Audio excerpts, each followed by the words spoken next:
Tahu nggak Bang? Iya. Nomenklaturnya kan sanksi berat dan dicopot dari jabatannya. Iya. Ternyata ada 2 dari yang diberi sanksi itu udah pensiun. Salah satunya orang yang berinisial JS sebagai Kepala BPN 2022-2023. Oh, oke. Nah, orang pensiun mau dicopot dari jabatan apa gitu loh. Ini dagelan aja Nusron Wahid ini. Lalu? Jadi ada lokalisir wilayah juga, seolah-olah itu hanya terjadi di Kohot. Ya. Padahal ini di desa-desa lainnya juga proses sudah terjadi. Kemudian di BPN juga nanti akan dicarikan. Yang pertama kan narasinya ditumbalkan dengan cara seolah-olah diberi sanksi tegas dan dicopot dari jabatannya. Akhirnya kan kebongkar. Yang 8 itu ya. Ya. Pidana yang belum jalan sampai hari ini kayaknya sulitnya untuk melokalisir pidana itu orang yang mau dikorbankan padahal tahu semua terlibat, dia pasti nyanyi. Iya. Nah, mengkondisikan agar nyanyinya hanya not A sampai B saja. Nah, ini yang kayaknya belum ketemu. Oke. Siapa yang mau pasang badan? Oke deh, kamu masuk penjara. Kita jamin semuanya misalnya. Jangan sebut nama-nama yang lainnya, jangan nyanyi misalnya. Ini yang lama itu di situ dugaan saya.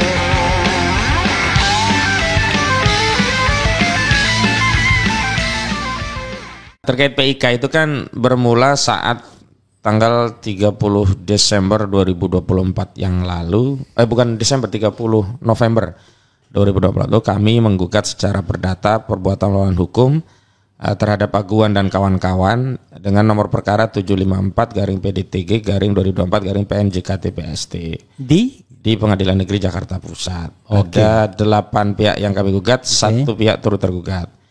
Tergugat pertama Aguan atau Sugianto Kusuma, tergugat kedua Antoni Salim, tergugat ketiga itu adalah PT Pantai Indah Kapuk atau PANI, tergugat keempat PT Kukuh Mandi Lestari, tergugat 5 itu Saudara Joko Widodo, tergugat 6 itu Erlangga Hartarto, kemudian ada Mas Kota dan Surtawijaya, ditambah Kementerian Keuangan sebagai turut tergugat karena kan selain kami minta bahwa para tergugat itu ditetapkan sebagai orang yang melakukan perbuatan melawan hukum, juga dihukum untuk membayar ganti rugi sebesar 600. Yang Rubicon ini siapa nih?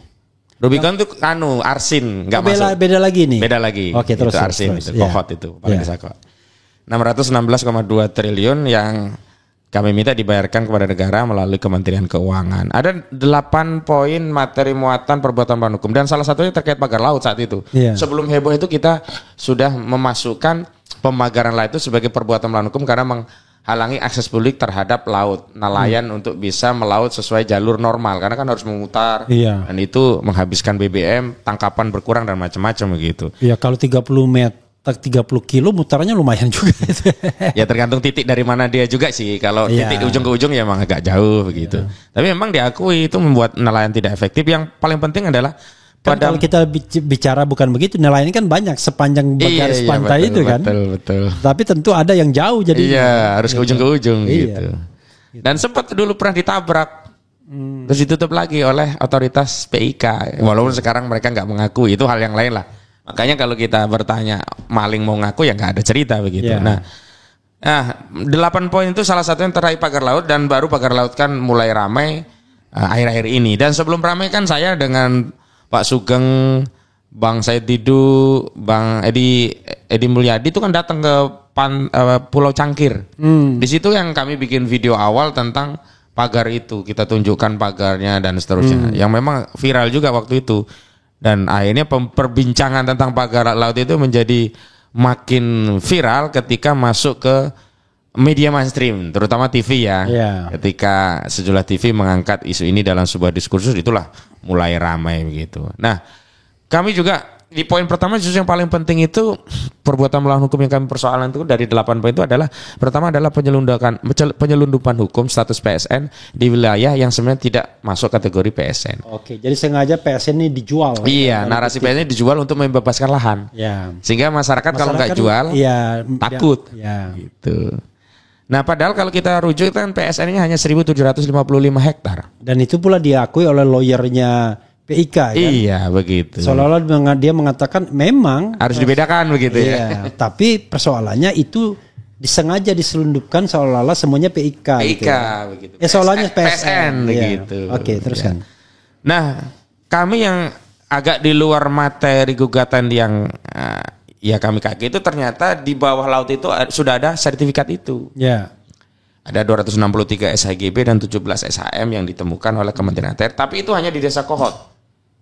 Padahal ada sekitar 16 desa dari beberapa kecamatan ini yang dilewati pagar laut tadi. Dan kami berkeyakinan di bawah pagar laut itu semuanya sudah diproses. Hanya yang sudah jadi SHM jadi perhatian atensi hanya di Kohot. Nah, itu yang kemudian kami melihat jangan terlalu euforia dengan dicabuti pagar laut. Jangan terlalu euforia. Kementerian ATR kemudian membatalkan 50 SHGB. Jangan euforia. Kementerian ATR memberikan sanksi tegas kepada 8 pejabat di BPN gitu. Iya. Karena yang terakhir, tahu nggak Bang? Iya. Nomenklaturnya kan sanksi berat dan dicopot dari jabatannya. Iya. Ternyata ada 2 dari yang diberi sanksi itu udah pensiun. Salah satunya orang yang berinisial JS sebagai Kepala BPN 2022-2023. Oh, oke. Nah, orang pensiun mau dicopot dari jabatan apa gitu loh. Ini dagelan aja Nusron Wahid ini. Iya.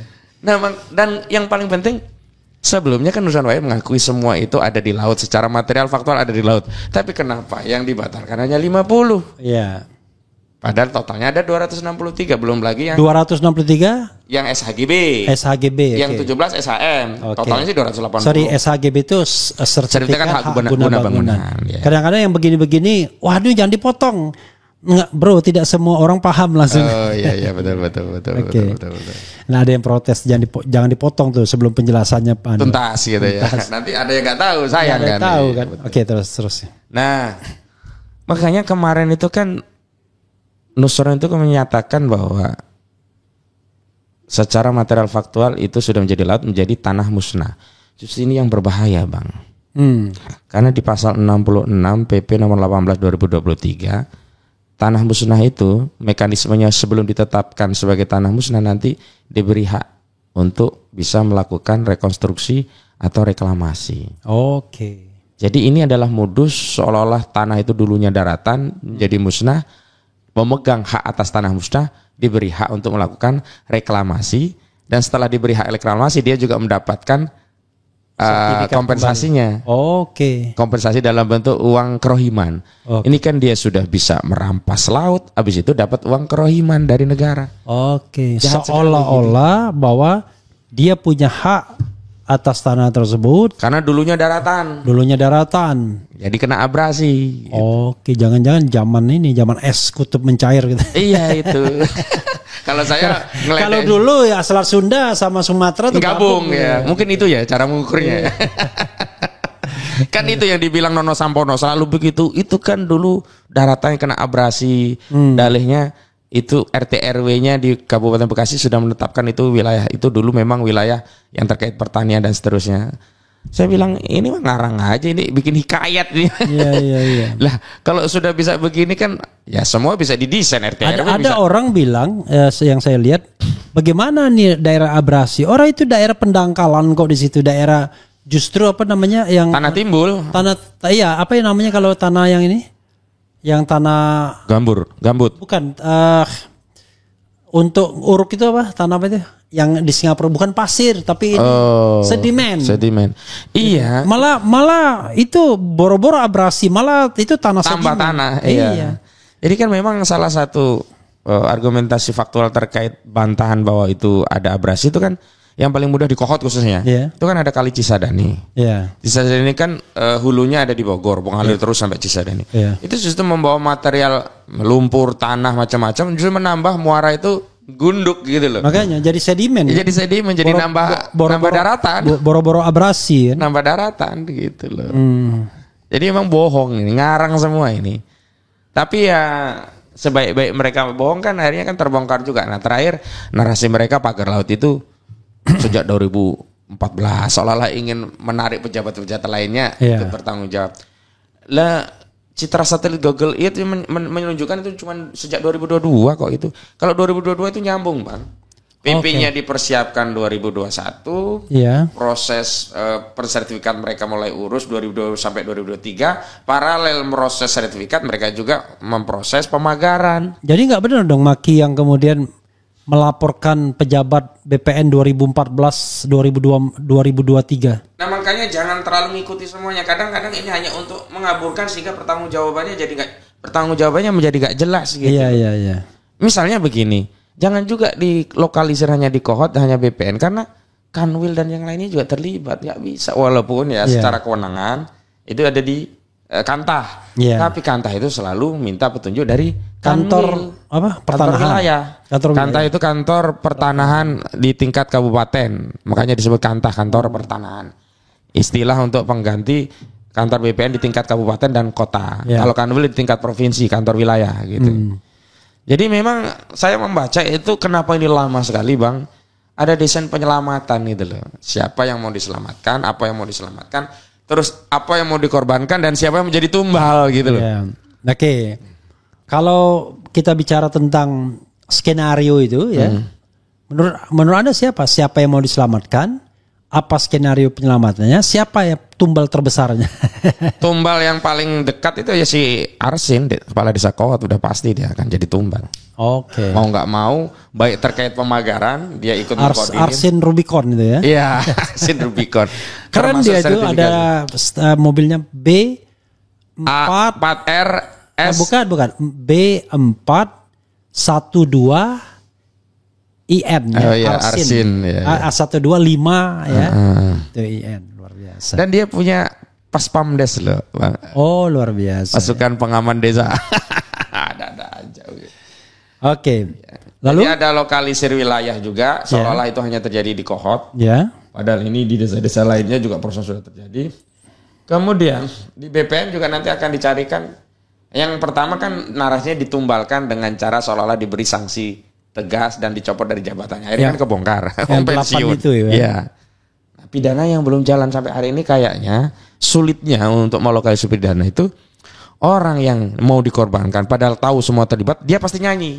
Nah, mengkondisikan agar nyanyinya hanya not A sampai B saja. Nah, ini yang kayaknya belum ketemu.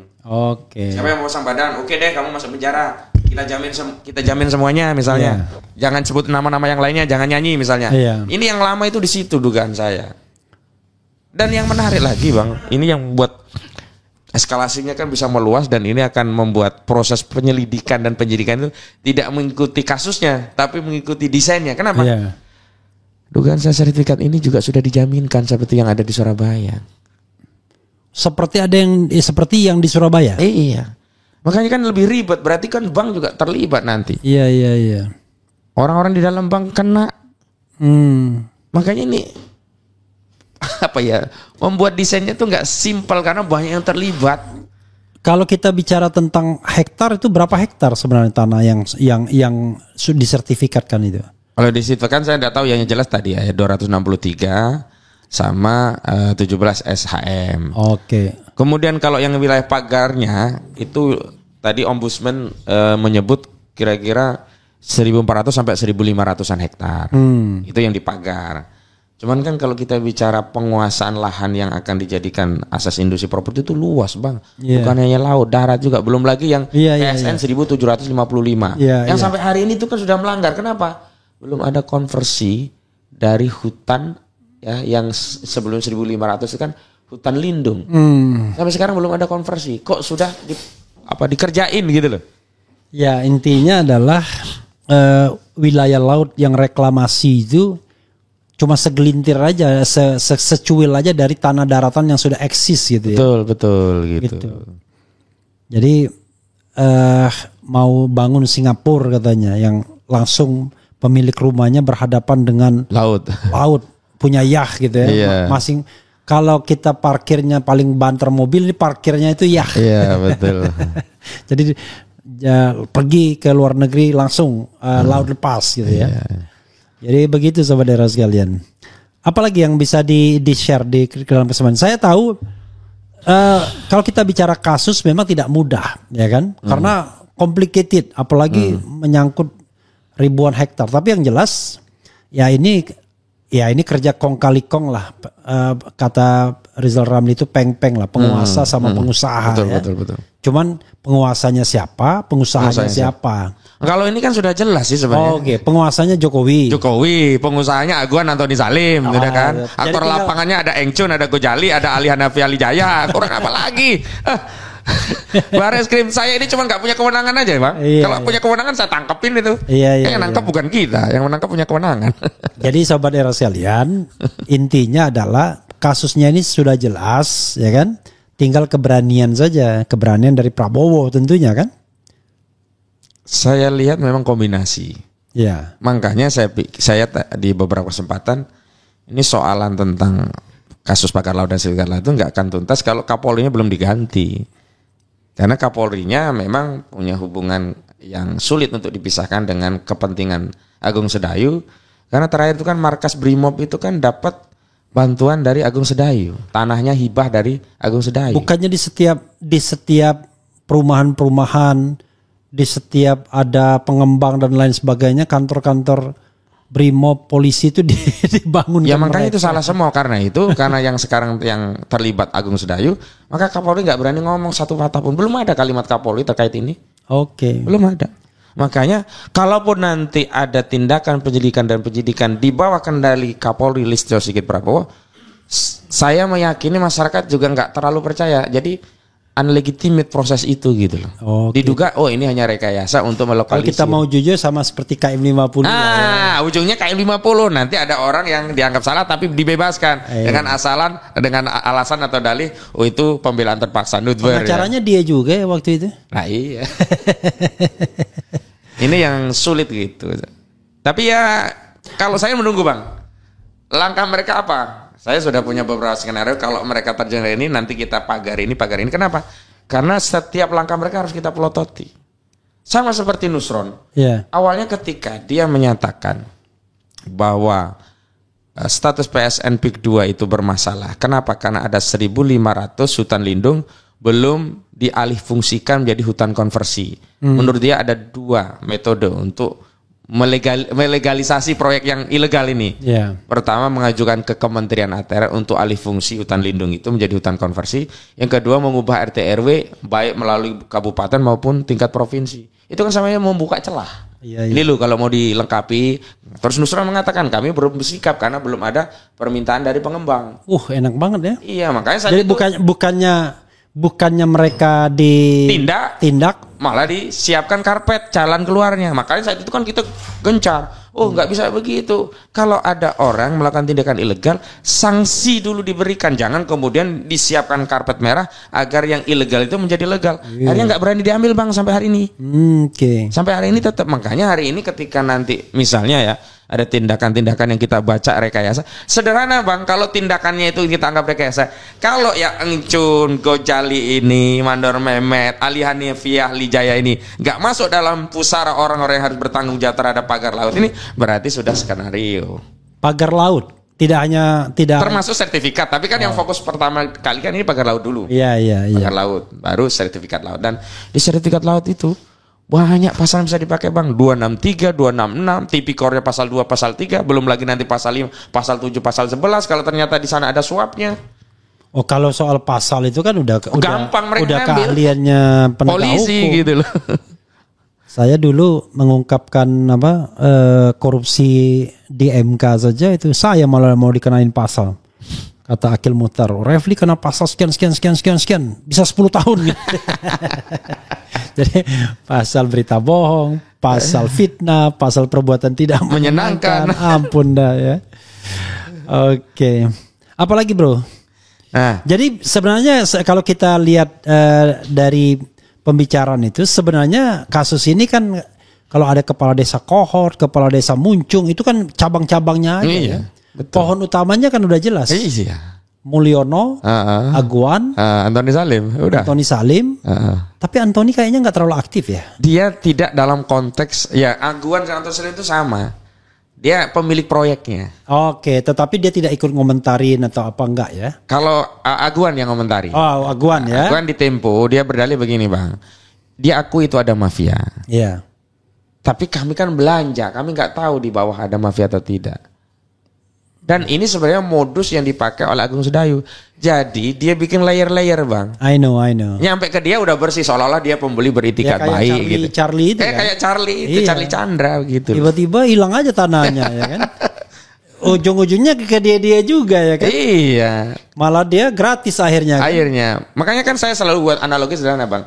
Kalau ada barang curian, jangan dilihat barang itu siapa mencuri, siapa yang menadah barang itu ujungnya. Iya, delas. Iya, ujungnya siapa yang pakai barang itu. Siapa apalagi tanah ya kan. Tanah kan nggak kemana-mana, nggak lari dia. Iya. Kalau orang berani menadah tanah, itu berarti hebat tuh orang itu. Karena nggak bisa dilarikan tanahnya. Iya. Oke, jadi sebenarnya sederhana kasus ini kalau seandainya ada political will gitu ya.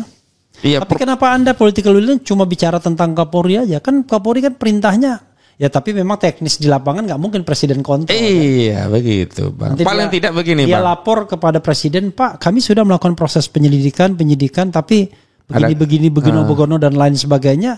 Ya kan nggak bisa, dia nggak bisa kontrol. Berargumen, iya. Nggak mungkin kan Pak Prabowo bilang, oh apa yang Anda lakukan nggak seperti yang diomongkan Hozinudin. Iya, nggak mungkin. Kecuali Anda diundang di istana berdebat, ya kan? Iya. Daripada ribut-ribut, saya ingin berdebat nih. Mana tuh pihak-pihak? Silakan. Moderatornya langsung presiden, ya kan? Yang menarik kan begini tadi. Sebelum kesini Bang kan tadi Sindo News kan sempat diskusi, undang saya, Rafi'i, sama dari Ombudsman Pak, siapa lupa saya. Saya bilang, ya Ombudsman jangan diberi beban lebih. Ini kan tugas aparat penegak hukum dan semua orang tahu. Janganlah kita dibuat bodoh. Ketawa-ketawa juga dari Ombudsman. Sebenarnya semua orang tahu siapa pelakunya. Iya. Tahu kondisi lapangannya. Cuman untuk mengungkap ini menjadi pro justisia, menjadi sesuatu yang bernilai hukum, kan baliknya kepada aparat penegak hukum. Rofi itu sebagai apa dia? Dia katanya Barisan Nusantara atau apalah, nggak tahu. Tapi selama ini yang bela abis-abisan PIK 2 ya dia. Dulu Muanas Al-Edin, sekarang udah agak mundur ya, ganti Rofi'i gitu. Oh, yang katanya saya pernah dilihat di TV, dia mengatakan kita yang asistensi, yang kok hebat sekali dia mengasistensi soal pembebasan lahan ya. Iya. Maksud saya kalau dia lembaga appraisal profesional itu boleh lah ya. Iya. Masa yang mengasistensi. Makanya kan terakhir dia sampaikan waktu diskusi di TVRI, dia bilang begini, Mas Hozinudin itu sahabat saya, kalau benar ada yang korban belum dibayar dan sebagainya, bawa ke saya mediasi, saya pertemukan, nanti berkembang, nanti akan dibayar dan sebagainya. Saya gampang aja jawabnya. Pertama, Anda ini siapa? Punya legal standing apa? Lawyer bukan, bagian dari perusahaan bukan. Yang kedua, jangankan Anda yang hubungi saya, Aguan hubungi saya aja, saya tolak kalau untuk urusan kayak ini cincai-cincai. Saya pingin yang hadir menyelesaikan ini negara, bukan korporasi. Tadi kan ada juga orang yang korban. Ya lagian juga kalau misalnya 101 begitu enak banget. Enak banget. Karena nanti ada yang mengadu, ada yang enggak. Iya. Lalu kasian yang enggak. Kemudian yang ngadu biasanya Bang, kalau udah kepentingannya selesai, nggak peduli sama yang lainnya, dipecah-pecah gitu. Iya, memang begitu. Jadi cara melihatnya nggak bisa partikularistik ya, harus holistik. Iya, itu istilahnya Khalid itu logika penjajah, karena melihat sesuatu parsial, dipecah-pecah. Iya, dipecah-pecah gitu. Padahal ini kan masalah struktural. Betul. Jadi tepatnya ini masalah struktural, bukan masalah individual. Gitu. Kalau masalah individual kan ada satu kasus dengan kasus pengembang selesai. Ini kan masalah struktural. Coba kita bacakan lagi bro ya, dari belakang iseng-iseng ya. Tolong yang protes-protes mendengar penjelasan Ahmad Hozinudin jangan dipotong. Itu bukan berarti saya ingin memotong, tapi kita ini harus menghargai juga orang yang nggak paham sama sekali kasus ini. Jangan Anda berpikir untuk diri sendiri kan, gitu. Kemudian, kayaknya penonton itu sudah banyak ngikuti, jadi seolah-olah udah tahu semua, tinggal lanjutannya begitu. Padahal ada penonton baru. Iya, ada penonton baru ya. Ingat suatu saat jika terjadi kekacauan pasti militer negara Cina akan merangsek ke Indonesia dengan dalih menyelamatkan warganya. Pengkhianat pun rata nggak bakal selamat juga. Enggak lah, Aguan kan warga negara Indonesia kan. Jadi kita harus jelaskan ya bahwa yang kita permasalahkan ini adalah orang yang melakukan pelanggaran hukum. No matter dia berasal dari etnis mana kan. Iya, jadi jangan kemudian kita dibentur-benturkan dengan masalah SARA ya. Refli Harun, tanyakan si Firdaus Oiwobo yang suka ngejek AK di TikTok katanya Jenderal Bintang 5 yang punya pasukan paramiliter itu pengacara siapa dalam gugatan itu? Apa maksudnya? Masalah pagar laut kalau nggak ada yang ngaku tanya Nyi Roro Kidul aja Bung ya. Tapi so far ya yang pagar laut ini akhirnya siapa yang mengakuinya? Nggak ada sampai hari ini, makanya aneh negara kita ini. Punya aparat penegak hukum, punya anggaran, punya lembaga, punya organ-organ. KKP belum menemukan, Polri belum menemukan. Kemudian ya semua yang punya kewenangan belum menemukan. Gitu. Nah, tapi yang sertifikatnya itu? Nah itu kan ditemukan, sudah ada perusahaan-perusahaannya terafiliasi dengan Agung Sedayu, diakui. Sertifikat itu kan di daerah pagar laut itu? Iya. Dan 2 perusahaan kan yang terafiliasi dengan Agung Sedayu. Dan diakui juga anak usaha mereka gitu. Ya, cuman yang magarin kok gak ketemu kan aneh gitu. Oke. Kata Abu Janda kan nelayan berpartisipasi. Alah, itu sama juga dengan mahasiswa Pak Sandi itu. Iya. Itu kan tukang ngarang cerita aja ini, tukang ngarang kayak 30. Hati-hati nanti Anda bilang suka tukang ngarang cerita, nanti Anda dianggap menyebarkan fitnah lagi. Ribet negara kita cari intinya yang dipermasalahkan very-very-nya kan begitu. Iya. Kemudian pasal 320 KUHP Perdata, jika perjanjian antara dua pihak tidak saling sepakat maka batal secara hukum. Itu umum ya. Masalahnya ini posisinya kan tidak sama. Tidak seimbang. Sertifikatnya sudah, orang selalu bilang sertifikat ya, yang itu sertifikat pakai P ya. Pakai P. Kalau kita pakai P di sini udah bener ya. Pakai Sunda udah bener nih. Sertifikatnya sudah diagunkan, pencabutannya cuman omon-omon, nggak ada fisik sertifikatnya yang ditunjukkan ke publik. Nah itu bermasalah juga Bang. Nggak pernah ada fisik. Nggak ada, nggak dikasih tahu nomor berapa, punya siapa, cuman disebut 50 dibatalkan. Kayak ijazah juga ini, ijazah palsu. Iya. Iya, fisiknya nggak pernah terlihat ya. Para ketua organisasi besar di negeri ini pada mingkem ketika rakyat Banten menjerit kenapa Bang RH. Sebenarnya tidak mingkem, ada 2, ada yang membela rakyat, ada yang membela konglomerat, itu aja ya. Ada yang cari cuan ya kan, di tengah itu kalau kata Ebit ya, dalam kalutan masih banyak tangan yang tega berbuat nista.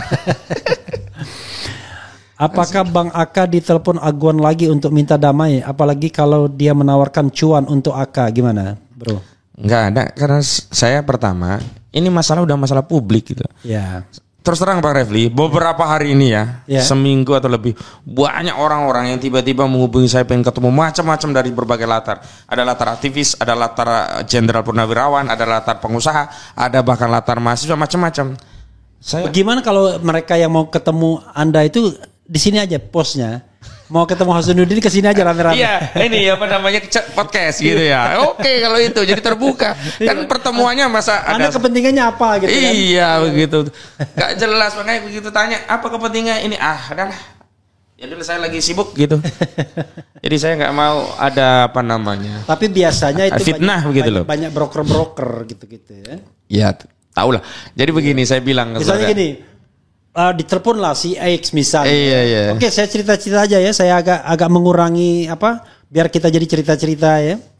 Misalnya si X, bro, kenal sama Hasanuddin? Oh, kenal lah, saya baik. Bisa tolong nggak, bro?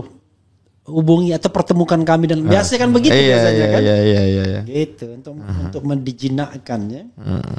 Ya mudah-mudahan Anda selamat aja ya. So far nggak ada yang mengganggu ya. Alhamdulillah ya. Dan ya ngapain ganggu-ganggu, orang ini udah kasus terbuka, nggak bisa juga dengan mengganggu kemudian kasus ini berhenti kan. Masyarakat kan sudah menganggap ini kasus masyarakat, bukan kasus Koziduddin, bukan kasus Said Didu loh ini sekarang.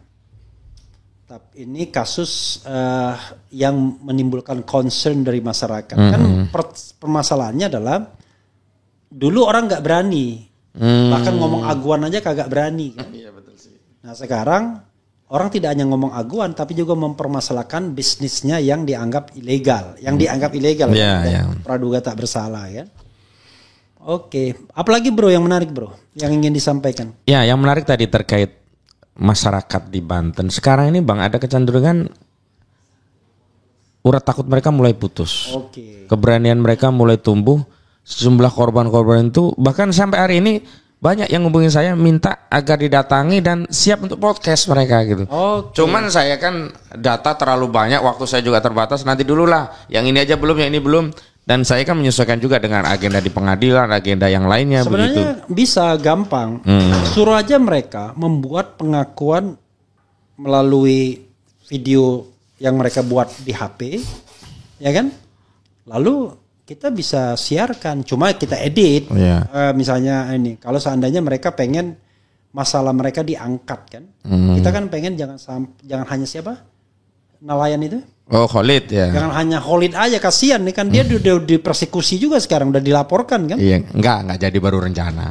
Baru rencana. Enggak jadi ya. Enggak jadi. Itu karena barangkali polisi bilang, udah jangan bikin repot aja. Saya bilang sempat, teman-teman gimana nih? Oh bagus kalau dilaporin, apalagi laporin di Bariskim rame, laporin di Serang juga rame. Jadi kita nggak perlu surat pemberitahuan demonya alami ya. Gitu. Jadi kalau saya menyambung tadi Bang, keberanian itu, jadi memang kita tidak ansih mengumpulkan mereka untuk mengeluarkan pernyataan bahwa mereka korban. Memang kita verifikasi juga, kita lihat bukti dan sebagainya. Khawatir juga ada orang yang bukan korban ngaku korban, begitu kita angkat, ya kan? Begitu keangkat mereka ngaku enggak kok dan seterusnya. Lalu kemudian didekayasa. Ini itu kan kayak pengalaman saya. Aku nggak mau ngomong, tapi abang sendiri yang cerita kan. Tiba-tiba, tapi untungnya anak itu udah bilang kalau nanti ada cerita yang macam-macam, tolong laporkan saya. Kan? Dia memang ada tangan-tangan yang memang menggerakkan dia. Gitu. Nah saya juga begitu kan, kita berusaha. Filosofisnya begini Bang, saya seperti ilmu perang lah. Saat perang selain mengacungkan pedang, kita harus menyiapkan tameng agar setiap saat ada serangan balik kita sudah siap. Jangan tangan terbuka hanya ngacungin pedang, begitu diserang balik selesai kita. Gaya kita lah orang hukum. Gitu. Begitu. Nah saya selalu antisipasi itu. Terlepas memang kalau saya sih Bang yang paling utama memang minta perlindungan Allah Subhanahu Wa Taala dan itu asas. Selama ini ketika saya yakin Allah melindungi, nggak ada masalah. Kenapa kemarin kan habis itu kan ditanya, kalau bisa kemana-mana dikawal, ya repot lah kemana-mana banyak orang kita. Iya. Dan memang kita hidup itu. Lagian pula kita kan bukan selebriti yang selebriti yang punya pinggir jalan nanti nggak enak mereka. Punya grup-grup yang pencinta tanah air dengan seragam-seragam. Apa bintangnya sampai 5, 7 berderet itu kan. Enggak. Jadi begini, ini juga bagian saya mengajak masyarakat untuk mendidik mereka bahwa asas dari keberanian itu adalah ketaatan kita kepada Allah. Kalau Allah sudah ridha, Allah sudah menjaga, itu kan ada ayat yang berkaitan dengan hadis atau ayat lupa saya berkaitan dengan wali-wali Allah. Kalau kita sudah dijaga Allah, siapa yang mau bisa? Kalau kita sudah dilindungi Allah, siapa yang mau bisa nembus? Hanya memang secara kausalitas ilmu tentang bagaimana kita menghindar bersiasat ya kita pakai semua gitu. Nggak bisa kosong-kosongan gitu ya. Pakai ilmu juga gitu ya. Makanya saya jangan kalau orang dipukul orang jangan kita balas pukul. Nanti ujungnya kita dianggap perkelahian. Enggak, orang mukul kita ya gantian kita sikat aja. Karena ini Bang, saya kebawa ya mungkin ini latar dulu di Lampung ya di Sumatera. Kita kan biasa kayak gitu-gitu.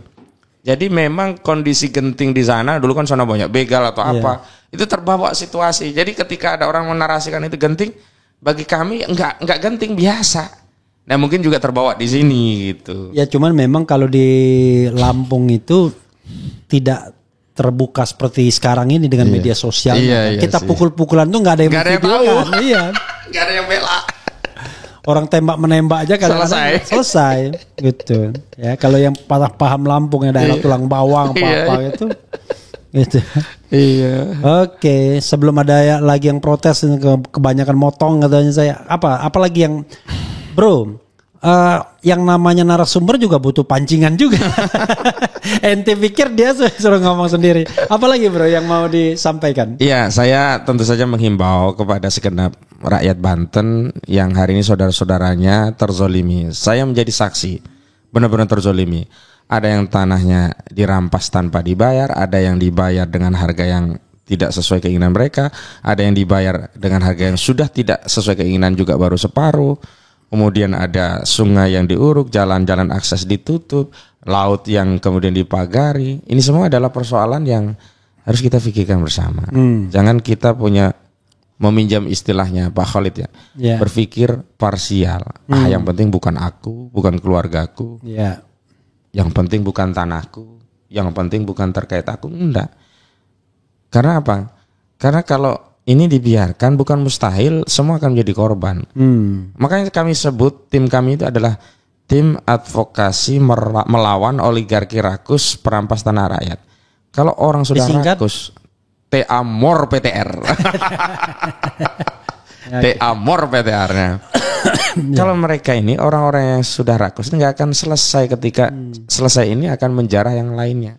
Jadi peristiwa kezaliman terhadap tanah ya oleh Agung Sedayu ini bukan hanya baru-baru ini, sejak 2015. Tapi saya usul ya namanya Tampar aja. Apa itu?